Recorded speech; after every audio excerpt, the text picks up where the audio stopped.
Bonjour à toutes et tous, merci d'être présents à cette table ronde sur le thème La donnée au service des acteurs, bilan 2023, et particulièrement à nos trois intervenants que je présenterai amplement tout à l'heure. Je suis Annie, je travaille au sein de l'équipe pilotage de l'inclusion et je serai l'animatrice de cette table ronde. Je suis accompagnée de Laurine, data analyst dans l'équipe et qui se trouve en coulisses. Durant les 45 minutes prochaines que nous allons passer ensemble, nous allons tout d'abord donner la parole à nos invités, puis répondre aux questions de notre audience. Si vous souhaitez participer, vous pouvez poser vos questions dans le chat en bas à droite de votre écran en cliquant sur l'icône message. En quelques mots, le pilotage de l'inclusion, c'est un service numérique public de la plateforme de l'inclusion qui vise à favoriser l'efficacité des dispositifs d'inclusion par la valorisation et la diffusion de données. Notre équipe développe des outils et ressources avec et pour les acteurs tels que les institutions, les prescripteurs, les départements et structures de l'insertion par l'activité économique. Ces outils leur permettent de suivre et piloter leur activité, de prendre du recul par des analyses thématiques ou d'alimenter leurs échanges et instances de pilotage avec leurs partenaires. Depuis plus de 3 ans, nous valorisons les données de prescription collectées auprès du service des emplois de l'inclusion, diffusées en accès libre sur notre site. Rapidement, je vous présente notre site public. Je vais vous partager mon écran.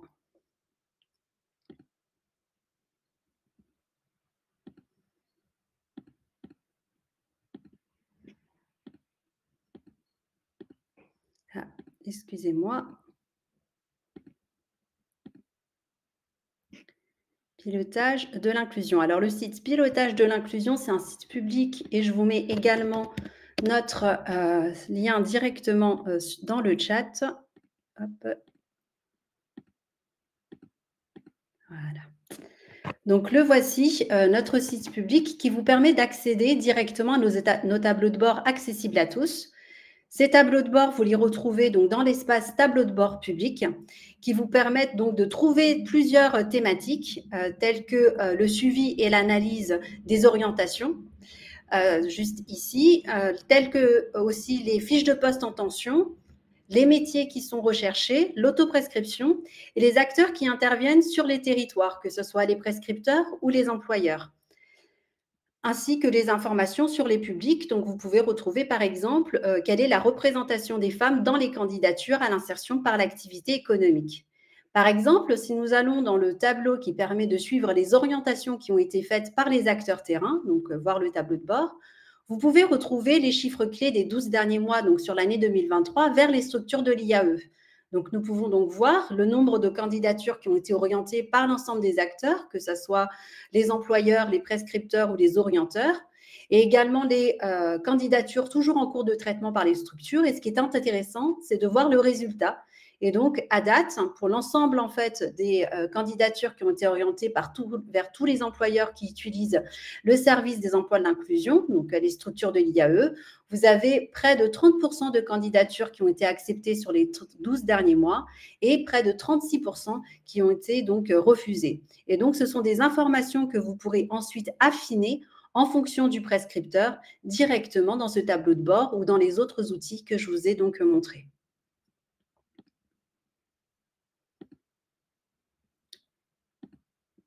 Alors, je reviens effectivement à mon écran.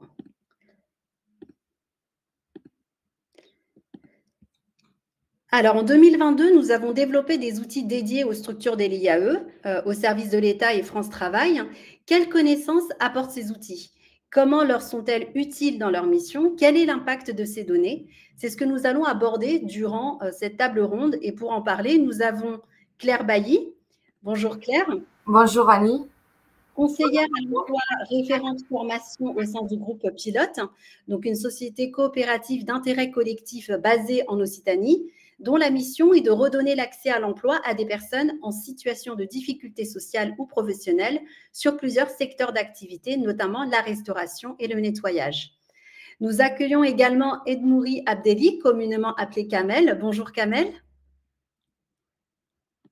Alors, tu es référent IAE dans l'agence France Travail de Marseille Belle de Mai, une agence qui se distingue par sa task force IAE, comptant une dizaine de professionnels dédiés à l'IAE. Cette équipe propose des services aux structures de l'IAE et autres acteurs locaux et s'engage également dans la formation autour des services de la plateforme de l'inclusion. Vous en saurez plus dans un instant. Et enfin, Alexandre Viscontini. Bonjour Alexandre. Bonjour Annie, bonjour tout le monde. Voilà, tu es chargé de mission hébergement et logement au sein de la DIAL, délégation interministérielle à l'hébergement et à l'accès au logement, qui est chargée d'assurer la coordination et le suivi de la mise en œuvre des priorités de l'État en matière d'hébergement et d'accès au logement des personnes sans abri ou mal logées. Donc, un grand merci à tous les trois pour votre participation à cet événement. Alors, je vais me tourner tout d'abord vers Alexandre pour parler des outils que nous avons développés pour les institutions. En collaboration avec la DIAL et un groupe d'utilisateurs, nous avons conçu un outil permettant aux services déconcentrés de l'État de suivre et d'analyser l'activité de 4000 professionnels travaillant dans près de 900 organismes prescripteurs dans le secteur de l'accueil, l'hébergement et de l'insertion. Alexandre, peux-tu nous partager les raisons principales qui vous ont amené à avoir besoin de ces données ? On est ravis de pouvoir coopérer ensemble au service de l'insertion des personnes et en particulier des personnes sans domicile, puisque c'est ça qui nous a amené à travailler ensemble. C'est qu'on est convaincu à la DIAL que les personnes sans domicile peuvent aussi travailler. Il y en a d'ailleurs une partie qui travaille déjà, mais souvent dans leur accompagnement, l'emploi passe au second plan ou au dernier plan, plus exactement même. Et donc, on souhaitait vraiment que le réflexe emploi, finalement, puisse être vraiment important dans le cadre de l'accompagnement de ces personnes que réalisent un certain nombre de travailleurs sociaux. Et quand je parle de personnes sans domicile, je parle à la fois des personnes qui sont hébergées, donc dans des centres d'hébergement de réadaptation sociale, les CHRS, dans des centres d'hébergement d'urgence, à l'hôtel, bien sûr. C'est 230 000 personnes qui sont hébergées en France, mais aussi des personnes qui sont ce qu'on appelle dans des résidences sociales, alors qu'on connaît plus sous le nom de foyer de jeunes travailleurs ou de foyer de travailleurs migrants. Et là, c'est ou des personnes qui sont accompagnées dans le cadre d'intermédiation locative. Et là, c'est 280 000 personnes qui sont concernées. Autant de personnes qui peuvent accéder à l'emploi d'insertion. Et donc, cet outil est important pour nous pour objectiver justement les données. On a très peu de données sur l'emploi de ces personnes. La dernière donnée un peu stabilisée date d'une enquête de l'INSEE de 2014, donc ça fait 10 ans maintenant, qui indiquait que 25% des personnes hébergées étaient en situation de travail. Mais depuis 10 ans, les choses ont quand même beaucoup évolué. Et donc, cet outil qu'on a construit ensemble nous permet vraiment d'objectiver les choses et d'inciter voilà, les personnes en accompagnement à avoir le réflexe emploi, en quelque sorte, pour les personnes sans domicile. Merci Alexandre pour ton éclairage. Et est-ce que tu peux nous partager quelques connaissances essentielles que t'ont apporté justement ce nouveau tableau de bord ? Oui, alors la première connaissance, c'est quel est le nombre de personnes sans domicile, enfin, orientées par des structures donc d'hébergement ou de logement accompagné, comme on dit, vers l'IAE. C'est ça, c'était d'avoir cette connaissance. Et donc la première connaissance, enfin la première donnée qu'on a eue, c'est celle-ci. On a calculé qu'il y a 1,6% des personnes salariées en insertion qui sont orientées par ces structures de l'hébergement et du logement accompagné. Donc 1,6%, c'est l'équivalent de 2200 personnes en France. C'est très faible au regard des chiffres que j'ai donnés tout à l'heure de personnes sans domicile, hébergées ou en logement accompagné. Et donc, voilà, on peut, à partir de cette donnée, se fixer des objectifs d'augmentation du nombre de personnes orientées vers l'IAE.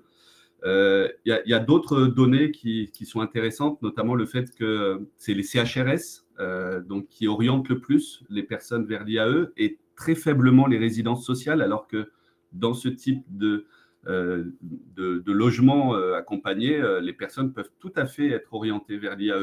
Adoma a commencé à prendre en main cet outil et à le faire, mais voilà, on peut vraiment augmenter ce nombre d'orientations. Et puis la dernière donnée, qui est la dernière connaissance qu'on a eue grâce à l'outil, c'est les motifs de refus. Pourquoi, lorsqu'il y a une orientation vers l'IAE ou une prescription, pourquoi les structures d'IAE acceptent ou refusent les candidatures? Là, j'ai regardé au mois de janvier, le taux de candidature acceptée en janvier est de 7%. Donc, vous voyez, on est sur un taux d'acceptation très faible. Donc, derrière, à partir de ces données, il y a tout un travail à faire pour rapprocher certainement les professionnels qui travaillent à la fois dans le secteur de l'hébergement et dans le secteur de l'insertion par l'activité économique pour mieux se connaître et faire en sorte que les candidatures orientées soient mieux acceptées dans les structures d'IAE. Merci Alexandre pour cette intervention et effectivement ces exemples clés de connaissances que tu apportes et vous apporte aussi à toute votre équipe autour des enjeux de rapprochement entre l'hébergement et l'insertion. Donc ces connaissances sont effectivement nouvelles pour ces acteurs de terrain et elles sont aussi nouvelles pour les structures de l'IAE et pour France Travail, puisque nous avons déployé il y a quelque temps des outils spécifiques pour ces deux types d'organisations pour leur permettre de suivre et d'analyser leurs réalisations et résultats à l'échelle de l'agence pour France Travail, représentée par Kamel, et à l'échelle de la structure pour les SIAE, représentée par Claire. Alors Kamel, ce qui nous intéresse, c'est notamment si tu pouvais nous partager quelques exemples concrets aussi de connaissances que t'apportent du coup ces outils, ces tableaux de bord, et comment tu les utilises dans tes missions. Bonjour à tous. Donc, nous, en fait, ces outils, nous apportons un éclairage sur les orientations, sur les prescriptions, et ça nous permet surtout de les qualifier. C'est ce que disait tout à l'heure Alexandre. C'est ce qui nous intéresse, nous, c'est que deviennent les prescriptions. C'est ce qu'on appelle, en fait, toutes les orientations, c'est le taux de transformation. J'oriente, est-ce que la personne est retenue ou pas? Si elle n'est pas retenue, pourquoi? Quels sont les délais? Et ainsi de suite. C'est le principal questionnement du réseau. Donc, en fait, on a voulu venir en appui aux acteurs de l'inclusion du territoire de Marseille.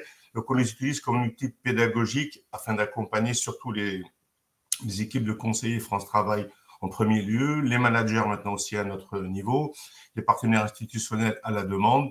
Et ça a modifié aussi notre relation avec les structures d'insertion par l'activité économique territoire de Marseille. Alors, l'exemple précis, c'est les interventions qu'on a fait auprès de 3 agences de Marseille, du territoire de Marseille, puisque nous, on a compétence sur les 11 agences, c'est en bassin. Donc, en fait, on a organisé des ateliers de lecture partagée, c'est-à-dire qu'on a fait une partie d'une extraction de leurs données, puisque les conseillers nous ont questionnés, nous ont dit, nous, on oriente des personnes, on ne sait pas ce qu'ils deviennent, est-ce qu'ils sont retenus, est-ce qu'on fait bien notre boulot ou pas. Donc, du coup, on leur a dit, écoutez, on va faire une lecture partagée. Donc, on a extrait, en fait, toutes ces données-là, taux de transformation, état des candidatures, qualification des refus et autres indicateurs. Et le but, c'était vraiment de leur apporter un éclairage là-dessus afin qu'ils puissent corriger, qu'on apporte des actions correctives, mais qu'on puisse aussi ensuite mettre en place parce que nous, on a une offre de service très détaillée, c'est notre feuille de route. Et du coup, on peut mettre en place ensuite donc, des ateliers qui vont porter soit sur le diagnostic, soit sur la sécurisation de la prescription, soit sur l'accompagnement de la candidature, soit est-ce que c'est au niveau de la structure d'insertion, parce qu'après, on va y venir. Les postes ne sont pas bien définis, la cible n'est pas bonne, la méthode de recrutement, en fait, c'est ça, donc concrètement. Merci Kamel. Et effectivement, ça illustre bien concrètement sur le terrain comment vous vous appropriez ces outils et comment ces connaissances viennent alimenter votre animation du réseau et aussi vos missions. Pour toi, Claire, est-ce que à l'échelle de ta structure, tu as des exemples aussi de connaissances que t'ont apporté tes tableaux de bord et comment notamment elles t'ont été utiles dans la réalisation de tes missions? Alors, je vais aller un petit peu dans le même sens finalement qu'Alexandre. Du coup, moi, ce qui m'intéressait, c'était effectivement de voir un peu l'évolution des candidatures par origine. Alors, quand on parle par origine, donc on parle des orienteurs au sens large, qui comprend les prescripteurs habilités, du coup, les orienteurs, et donc sur le pilotage de l'inclusion et discriminer également Pôle emploi. Alors, France Travail, il faut dire maintenant, pardon Kamel, hein. France Travail, la mission locale, le candidat lui-même quand il postule en autonomie, et l'employeur. Donc, l'employeur, c'est-à-dire quand la structure d'insertion va postuler. Donc, moi, l'idée, c'était en fait de voir la proportion de personnes qui sont orientées en règle générale par les professionnels et la proportion de personnes qui vont candidater spontanément. Donc, moi, ce que j'ai pu observer, donc là, sur les 2 années 2022-2023, c'est que j'ai eu une diminution des candidatures spontanées en 2023. Ce que j'ai analysé aussi par une meilleure connaissance en fait des acteurs de l'emploi de la plateforme de l'inclusion, puisque c'est déployé, voilà, ça a pris un petit peu de temps pour le déploiement, que tous les professionnels de l'emploi puissent se saisir de cette plateforme, comment elle fonctionnait. Et donc, avec l'idée qu'effectivement, moi, plus j'ai d'orientation de professionnels, plus ça va être intéressant, puisqu'il va avoir quand même une suite de parcours avec un professionnel qui oriente au départ, qui va faire un diagnostic sur la situation sociale et professionnelle et qui va pouvoir transmettre des éléments sur la candidature. Donc ça, c'est un premier exemple. Après, j'en ai d'autres. Effectivement, il y avait un tableau mis en avant aussi lors du pilotage de l'inclusion. C'était l'évolution des candidatures acceptées par type d'orienteur. Donc voilà, il y a candidature lambda, toute candidature, et après le nombre de candidatures qui vont être acceptées par type d'orienteur. Donc là, moi, ce que j'ai pu voir entre 2022 et 2023, c'est que j'avais une diminution du nombre de candidatures validées par un prescripteur habilité. Donc, Pôle emploi et autres prescripteurs habilités, CHRS, voilà, il y en a plein d'autres. Et moi, mon analyse là-dessus, c'est qu'effectivement, je pense qu'entre 2022 et 2023, il y a eu aussi un taux d'auto-prescription moins important de la part de la structure d'insertion. L'autoprescription, donc, c'est quand la structure d'insertion va, elle, valider l'éligibilité du candidat. Voilà, donc ça, c'est un deuxième exemple. Et après, un troisième exemple pour terminer. Annie, c'est un petit peu ce que tu as montré au début, justement, voilà, sur les chiffres. C'est le nombre de candidatures acceptées en pourcentage. Donc, peut-être que ça, c'est, je pense, un élément qui va revenir. Alexandre en a parlé. Moi, mes chiffres, alors là, j'ai pris les chiffres de mes structures. Hein, on est sur à peu près 60 équivalents temps plein, qui correspond à 80-90 salariés en insertion à l'année sur les 2 entreprises d'insertion. En 2022, j'étais à 20% donc de candidatures acceptées. Alors, 20% de candidatures acceptées, moi, j'ai à peu près, on va dire, 75, quasi 80% de candidatures refusées, puisque je traite l'ensemble des candidatures sur la plateforme, c'est-à-dire que je n'ai jamais de candidature en attente, puisque j'essaye d'envoyer à chaque fois un retour à l'orienteur ou au prescripteur et d'expliquer pourquoi la candidature n'a pas été acceptée. Donc, 20% acceptés sur 2022, 14% en 2023. Donc, pour moi, c'est des chiffres qui sont absolument pas satisfaisants. Je trouve le pourcentage très faible. Donc, voilà, c'est ce que disait un petit peu Alexandre. Et voilà, du coup, ce que permet effectivement ces chiffres, c'est, voilà, ces 80%, ils sont où? Ils sont où? Pourquoi ils n'ont pas été retenus? Qu'est-ce qui s'est passé? Et de là, pouvoir travailler effectivement avec les partenaires. C'est peut-être l'objet de la deuxième question. Merci beaucoup, Claire, pour ces précisions et ces exemples précis, effectivement, qui viennent illustrer à toutes et tous comment, effectivement, ces informations peuvent amener à une prise de recul et à l'analyse à la fois sur ses réalisations, mais aussi sur son interaction avec ses partenaires locaux, et puis à venir aussi alimenter vos plans d'action. Donc, c'est ce que nous a effectivement expliqué Alexandre avec notamment les acteurs de l'hébergement et de l'accueil et de l'insertion. De même qu'Amel avec les acteurs terrain et notamment avec cette diffusion auprès des agences France Travail du territoire, et puis notamment Claire dans les questions que tu te poses pour analyser l'activité au sein de ta structure.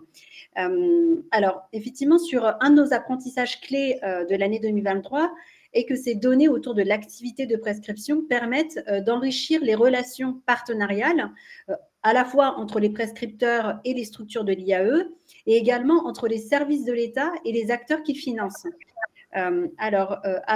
Merci Alexandre, tu es revenu. Alors, Je vais d'abord poser ma question à Kamel et puis après, je m'adresserai à toi sur cette question spécifique.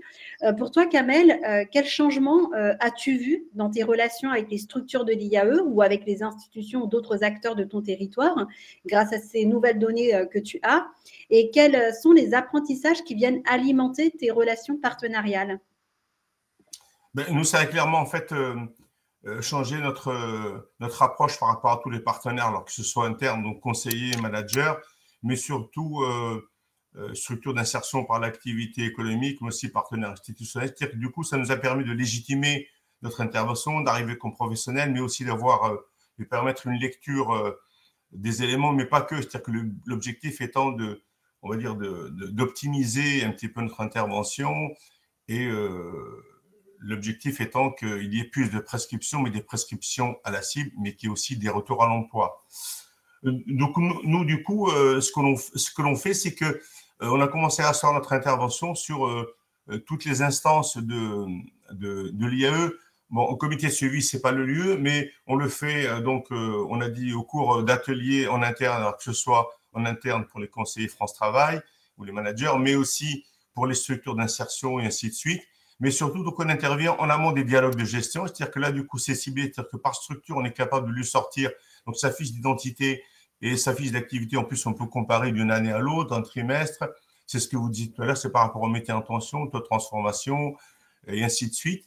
Pendant les comités de pilotage aussi, c'est-à-dire qu'on apporte en fait cet éclairage-là, mais aussi pendant les comités techniques d'animation, donc CTA, c'est-à-dire qu'on en a un prévu au mois de mars. Et nous, du coup, on va sûrement, on compte sur vous donc pour le pilotage de l'inclusion, pour faire une petite intervention auprès de tous les professionnels, parce qu'ils vont tous être réunis, faire une focale là-dessus, mais faire en sorte qu'ils s'approprient aussi tout cet outil-là et qu'on puisse orienter nos interventions. C'est-à-dire que l'objectif, c'est pas de le garder pour nous, c'est vraiment de le partager, de l'ECB, mais que tout le monde en fait se l'approprie, parce que tu le vois, alors le premier outil de pilotage, c'est le tableau de bord, tout simplement. Donc, si déjà le professionnel arrive à s'approprier son tableau de bord avec toutes les données qu'il y a, c'est déjà pas mal. Ensuite, la deuxième étape, ça va être de faire un petit peu de la mise en relation puisque nous, on est avec tous les acteurs du territoire, d'arriver à comparer, ainsi de suite. Donc, et ça a modifié, parce que l'approche, on se dit, du coup, on est vraiment considérés comme des experts. C'est un outil pour nous, c'est vraiment un appui, hein. C'est un support de pédagogie. Et donc, c'est indéniable. Merci Kamel pour cette illustration concrète de comment effectivement ça vient alimenter voilà, votre offre de service et vos relations avec les acteurs du terrain. De ton côté, Alexandre, comment ça s'illustre entre les services de l'État, les acteurs de l'accueil, de l'hébergement et de l'insertion? Comment ces informations viennent enrichir vos discussions? Alors peut-être deux étapes. La première, c'est déjà entre les acteurs et les professionnels de l'IAE et les professionnels de l'hébergement et du logement accompagné dont je parlais tout à l'heure. Là, on voit que grâce au tableau de bord, que de plus en plus de personnes, enfin de professionnels du secteur de l'hébergement au logement, donc qui sont prescripteurs, s'inscrivent sur la plateforme. Donc ça, c'est intéressant parce que du coup, il y a une meilleure connaissance de la possibilité d'orienter vers l'IAE. Ça, c'est le premier point. Mais au-delà de l'inscription et de l'orientation, ce qui est important pour nous, c'est que les personnes se connaissent parce que, comme je le disais tout à l'heure, on est confronté à un nombre de refus d'orientation.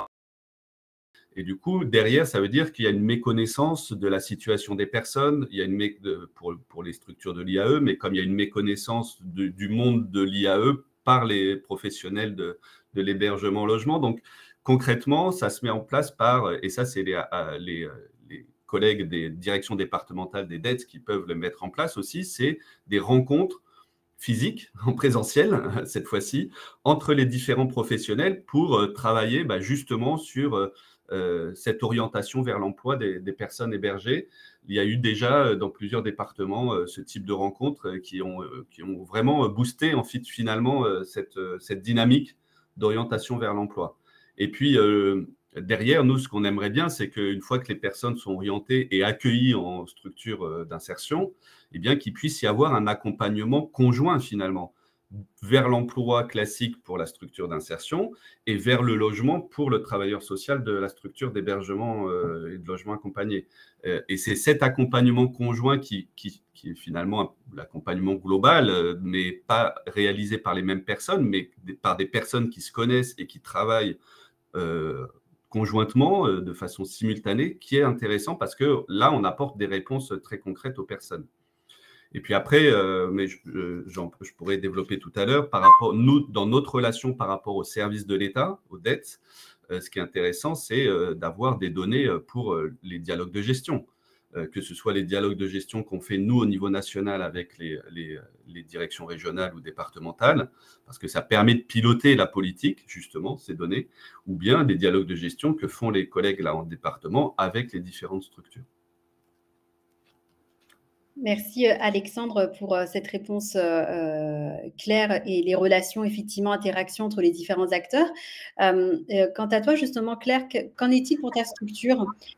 Comment, notamment, ces connaissances viennent enrichir tes échanges avec tes partenaires du territoire? Alors moi, j'avais prévu de donner une petite anecdote, mais avant, je voulais rebondir sur ce que vient de dire Alexandre. Ce qu'il faut comprendre, c'est que de manière historique, donc avant la plateforme de l'inclusion, l'IAE existait déjà, l'insertion existait déjà, et il y avait déjà ces orientations entre professionnels, notamment travailleurs sociaux, structures d'hébergement et les secteurs de l'insertion. Mais effectivement, on n'avait pas l'outil plateforme, et donc du coup, on prenait son téléphone, on appelait le professionnel, on échangeait sur la situation. Quand est arrivée la plateforme de l'inclusion, le risque que les professionnels y ont vu, notamment les travailleurs sociaux, c'est effectivement qu'il y avait un risque de déshumanisation de par l'outil informatique qui faisait, on envoie une candidature, on dit oui, on dit non, et puis c'est fini. Donc voilà, pour du coup rebondir, c'est le fait d'avoir ces chiffres et d'avoir ce pilotage de l'inclusion, c'est aussi remettre de l'humain dans les échanges, dans nos structures. Et je rejoins tout à fait Alexandre sur le fait qu'il y a une méconnaissance, parce que voilà, effectivement, moi je suis dans l'EAE, donc je suis dans mon jargon professionnel, comme on pouvait dire tout à l'heure, la tête dans le guidon.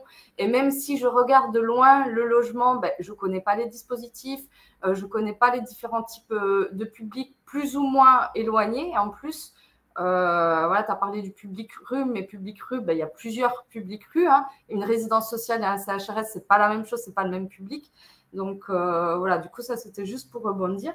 Et par rapport à l'anecdote que je voulais donner, donc c'était lors du dernier CTA, donc de Montpellier, donc comité technique d'animation, donc qui est animé par Pôle emploi. Nous, on avait tous les acteurs de Pôle emploi présents, même si Pôle emploi Cévennes, pour nous, est l'agence chef de file à Montpellier, puisqu'elle est implantée dans un quartier prioritaire de la ville. Et là, du coup, tous les acteurs de l'emploi se retrouvent. Et du coup, Pôle emploi avait décidé d'utiliser les outils du pilotage de l'inclusion pour animer le CTA. Et finalement, lors de cette présentation, les structures d'insertion se sont rendues compte que Pôle emploi donc avait décidé de mettre en place, alors peut-être qu'Amel, vous le faites aussi sur votre territoire, de mettre en place en fait des ateliers où ils convoquaient… Oui, c'est ça, je confirme. Voilà, où ils convoquaient en fait ce qu'on appelle des DETLD, donc des demandeurs d'emploi très longue durée, plus de 24 mois, donc qui fait partie du public cible insertion, puisque critère de niveau 1, voilà. Donc, en bref, éligible à l'insertion, et que lors de ces ateliers, en fait, ce qui était important pour les conseillers Pôle emploi, c'est que en fait, les candidats soient autonomes et puissent se positionner directement sur la plateforme. Donc, avec effectivement des ordinateurs à disposition, l'aide des conseillers, voilà, si jamais il y a des difficultés avec le numérique, mais en tout cas que la démarche, effectivement, que les candidats puissent le faire en autonomie, ça, c'était très important pour Pôle emploi. Et en fait, les structures d'insertion présentes ont dit, mais en fait, c'est très bien, sauf que vos candidats qui se positionnent en autonomie, nous, en fait, les candidatures, on ne va pas les recevoir et on ne va pas les accepter. Et pourquoi vous n'allez pas les accepter? Parce que vous ne validez pas l'éligibilité. Donc, si l'éligibilité n'est pas validée, nous, effectivement, ça ne fait pas partie des candidatures qu'on va regarder en priorité, puisque voilà, on est structure d'insertion, mais on est aussi entreprise ou chantier d'insertion. Et on a aussi parfois des tensions au niveau du recrutement. Et parfois, moi, j'ai besoin de recruter pour dans 48 heures, pour dans 3 jours, et parfois 2 jours avant, mais bon, voilà. Et donc, du coup, si j'ai une candidature qui est validée, éligible, c'est celle-ci que je vais prendre en priorité et pas forcément celle où il va falloir valider l'éligibilité.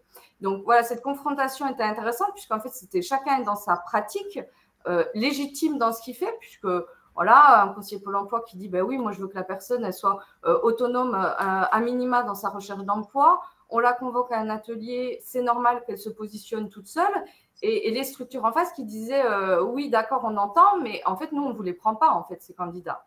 Donc, cette anecdote permet d'avoir compris un petit peu les pratiques de chacun, de pouvoir échanger et puis de pouvoir trouver aussi un terrain d'entente pour que, effectivement, les gens puissent effectuer des démarches en autonomie, mais que quand même Pôle emploi garde son rôle de prescripteur habilité et puisse valider les prescriptions en amont de l'embauche. Nous, on est bien dans cette démarche-là, parce que, pardon, si je peux permettre d'intervenir pour rebondir sur ce que tu dis, Claire, enfin, sur notre territoire, mais après, les pratiques, elles peuvent différer, diverger. C'est ce qui fait aussi de la richesse, c'est normal. Et chaque territoire a sa spécificité. Notre credo, c'est bien d'abord le diagnostic. Il faut faire un diagnostic. Donc, on part du diagnostic et l'adhésion. Et c'est ce qu'on disait tout à l'heure, on est bien au cœur du sujet, parce que les structures d'insertion par l'activité économique, c'est très bien ce qu'elles demandent, c'est au-delà d'une éligibilité administrative, c'est en fait le bon diagnostic, la bonne orientation, l'adhésion du candidat, donc afin de sécuriser la prescription, l'orientation et ensuite le parcours, faire en sorte qu'il n'y ait pas de déperdition, qu'on ne se trompe pas. Mais et du coup, c'est gagnant-gagnant. Donc, on est bien là-dedans. C'est pas qu'une démarche administrative, c'est vraiment de dire donc nous, on va participer à tout cela. C'est pour ça que donc nous, on oriente plus. Alors, on peut très bien le faire, ça, orienter vers le monde, mais ils ne sont pas tous autonomes. Mais on oriente plus, donc en fait, notre action vers les professionnels. Mais on n'est pas que là. D'ailleurs, on le déploie parce que à la base, on est prescripteur agréé, mais on ne fait pas que ça, parce qu'on fait aussi de l'appui à tout le réseau et aux partenaires. L'objectif étant de partager les bonnes pratiques.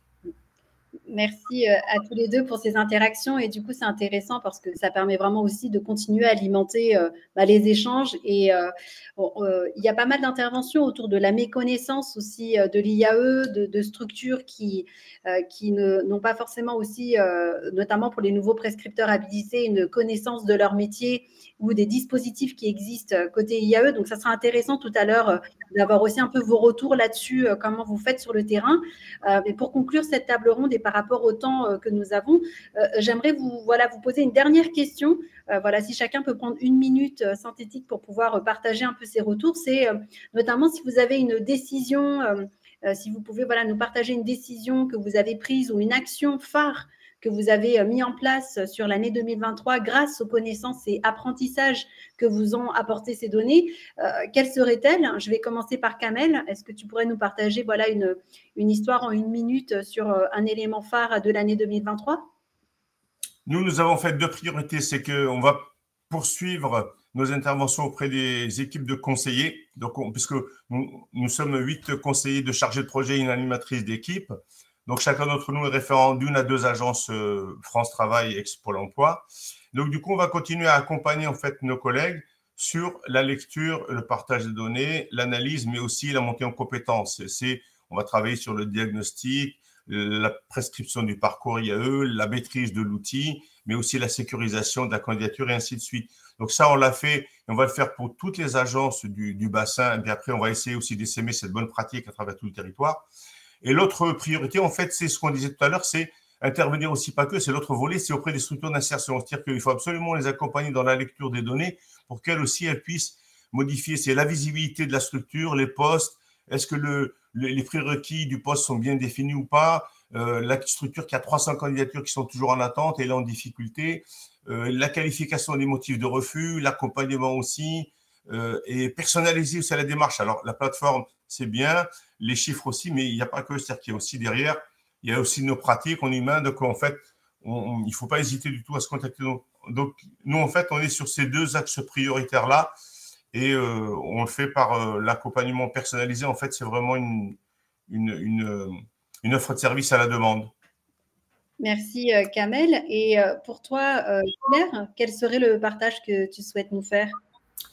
Alors, moi, une action que j'ai mis en place du coup en 2023, c'est que j'ai invité les professionnels au recrutement.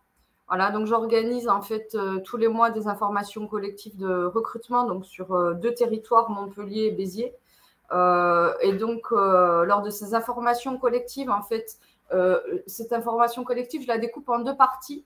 Une partie qui est liée au secteur d'activité. C'est très important parce qu'on est structure d'insertion.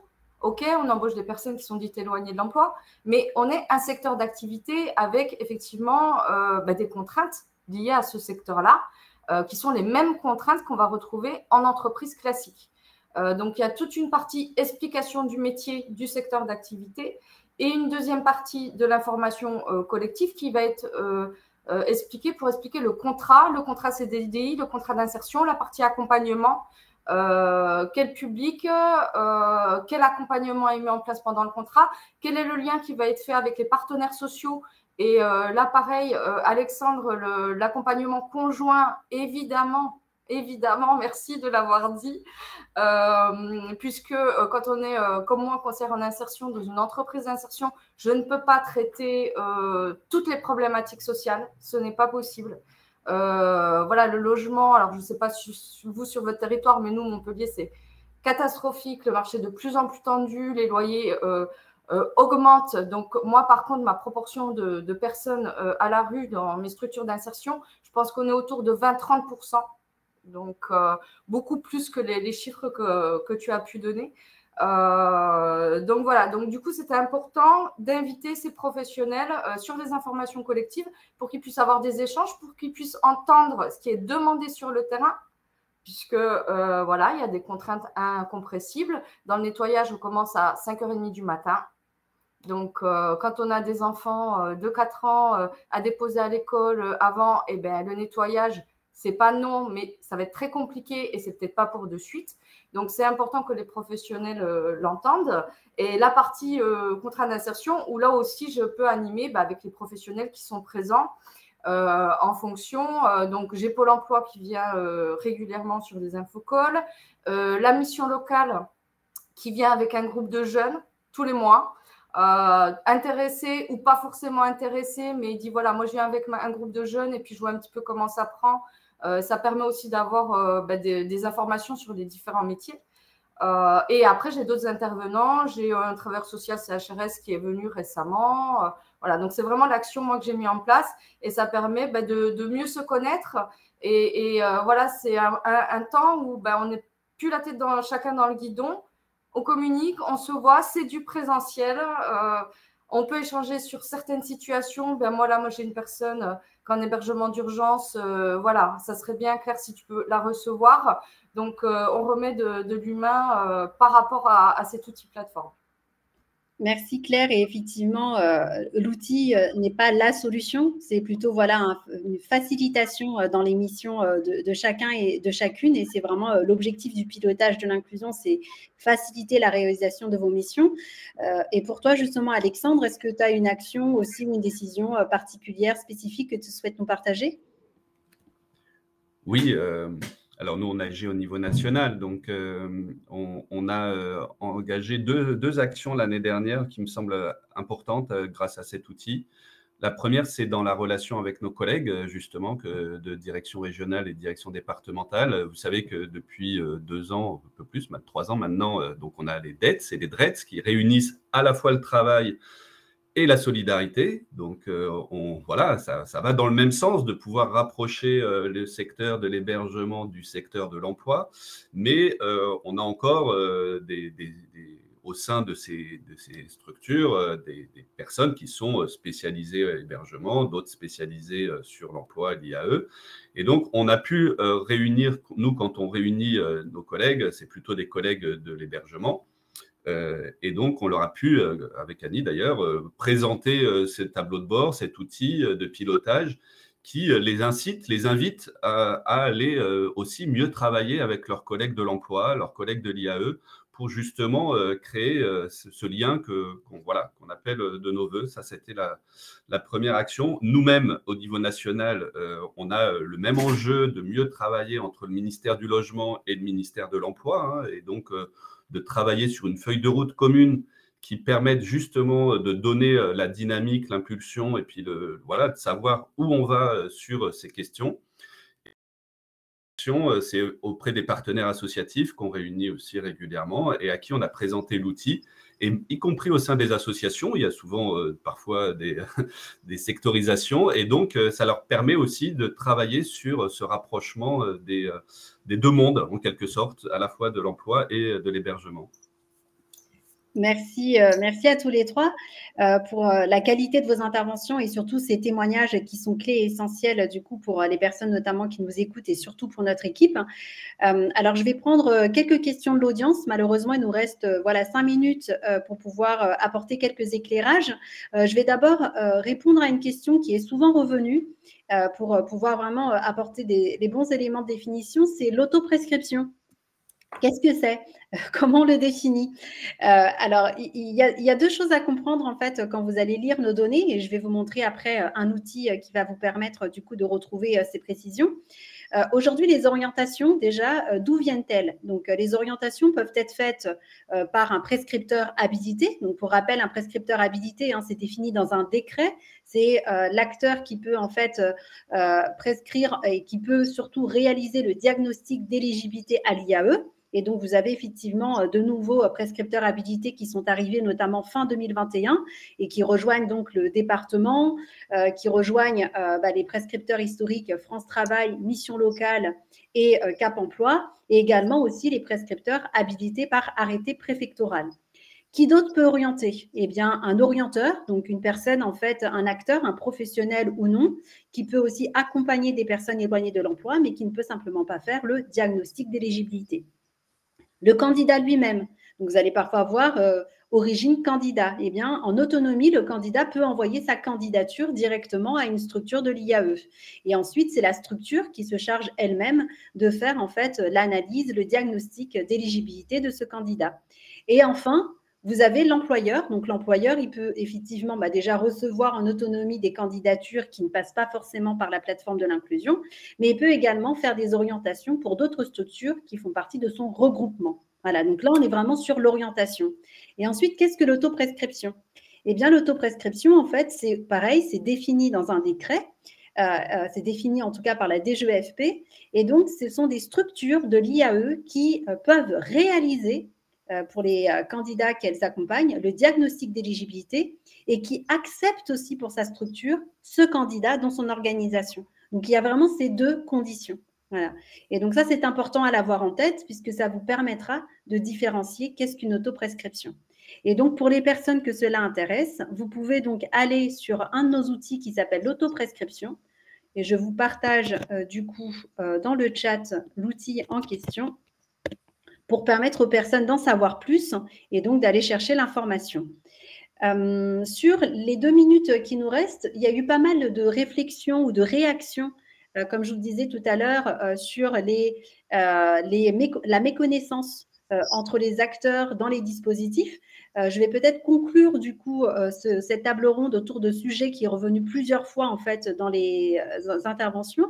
Est-ce que voilà rapidement Claire, en commençant par Claire, puis ensuite Kamel et Alexandre, vous avez voilà des propositions, des préconisations pour justement faciliter voilà cette connaissance entre les acteurs autour des dispositifs de l'IAE. Claire?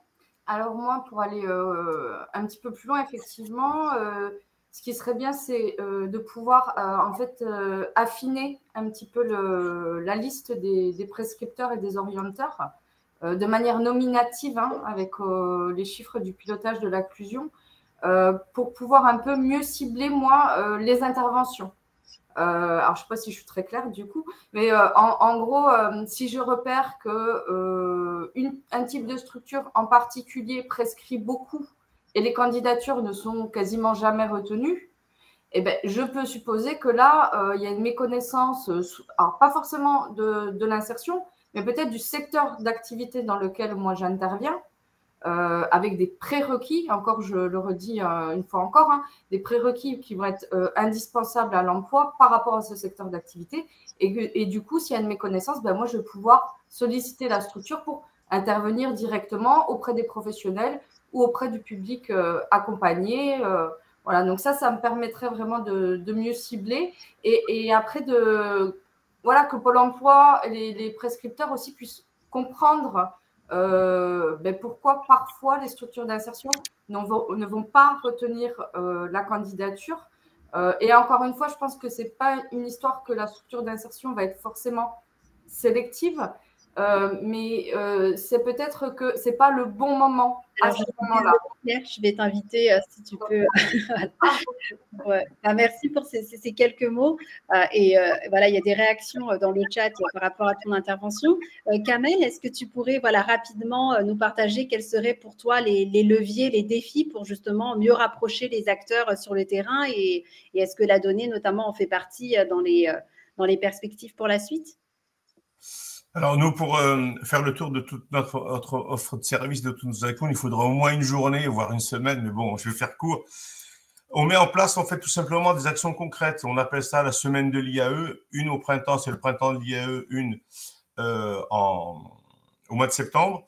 Et après, c'est ce qu'on appelle les IAE hors les murs. C'est-à-dire qu'en fait, on va sortir, c'est-à-dire qu'on va embarquer tout le monde. On va aller visiter les structures d'insertion. Mais pour cela, en fait, on propose aux acteurs de l'insertion, c'est-à-dire que les conseillers, mais pas que, mais aussi des fois aussi les prescripteurs, et les demandeurs d'emploi, donc en fait, donc les personnes, les usagers, les personnes, les candidats, aller visiter la structure. Et du coup, on embarque tout le monde dans cette démarche-là, c'est-à-dire que c'est un maximum, comme tu disais tout à l'heure aussi, Claire, c'est-à-dire que c'est les recrutements, on les fait aussi hors les murs, on les fait soit in situ dans les structures, soit dans les agences, mais à ce moment-là, il faut embarquer un maximum. C'est en fait, c'est vraiment, c'est Vive ma vie, c'est l'IAE illustré, parce que et c'est ce qui permet de voir, de partager, et on est vraiment là-dedans. Alors, on a tout un tas d'actions théoriques, mais là, c'est du pratico-pratique, et en fait, et là, les résultats, ils sont en rendez-vous, parce qu'en fait, tout le monde est content, et pour ça, par contre, ce qu'il faut, c'est un portage, et là, à ce moment-là, notre direction régionale, notre direction territoriale, mais aussi notre équipe de locale de direction, en fait, elle porte, et après, c'est l'engagement au quotidien, c'est-à-dire que nous, on est des passionnés, on aime ça fait des années que l'on fait ça, mais pas que, c'est-à-dire qu'il y a aussi un fort partenariat institutionnel. Et ça, c'est important. Merci, Kamel. Voilà. Merci. Beaucoup. Et pour toi, Alexandre, si tu vois un petit peu les leviers qui pourraient être possibles pour mieux rapprocher tous ces acteurs du terrain, quels seraient-ils? Alors, moi, j'en ai deux. Deux leviers magiques qui pourraient permettre de rapprocher les acteurs. Le premier, c'est d'arrêter de parler du logement comme infrapériphérique. On entend trop souvent, voilà, du côté de l'emploi, citer le logement comme infrapériphérique. Le logement, c'est un droit. Aujourd'hui, c'est les 70 ans, vous savez, de l'appel de l'abbé Pierre. Nous, on œuvre pour que les personnes puissent accéder au logement directement, comme un droit, avec un accompagnement dédié, s'ils le souhaitent, bien sûr. Et il faut qu'on puisse avoir le même langage, la même vision aussi avec les acteurs de l'emploi. Et donc, considérer que le logement fait partie des droits des personnes, comme le droit à l'emploi aussi, et accompagner à même niveau, j'allais dire, les personnes vers l'emploi et le logement. Ça, c'est vraiment le premier élément. Et le deuxième qui en découle, ce serait qu'on puisse avoir des référents logements à France Travail. Demain, c'est un peu l'enjeu de France Travail, d'ouvrir et d'aller vers maintenant des personnes les plus éloignées de l'emploi, y compris des personnes sans domicile. Pour cela, il nous semble que France Travail doit se doter de référents logement, y compris au sein des directions territoriales, comme au sein des structures de l'hébergement ou dans le monde de l'hébergement, on travaille pour qu'il y ait des référents emploi et que les deux mondes puissent enfin se parler. Eh bien, merci. Nous allons nous quitter sur ces derniers mots. Et effectivement, les différentes propositions qui ont été faites par nos intervenants.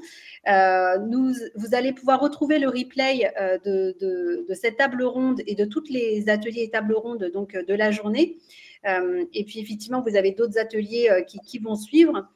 Juste pour rappel, vous pouvez noter donc, que vous pouvez donc, discuter avec nous à 13h30 pardon, lors de notre forum ouvert.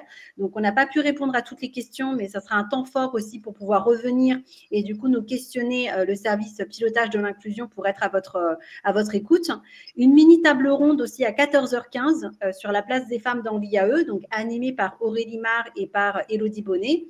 Et puis, comme je l'indiquais, vous allez donc accéder à tous les replays par la suite. Donc, voilà, merci à toutes et tous encore pour votre présence. Merci à nos 3 intervenants. Et nous allons vraiment vous revoir bientôt et vous souhaitons surtout une excellente journée. Merci, Annie. À bientôt. Ciao, ciao. Au revoir, bonne journée. Au revoir.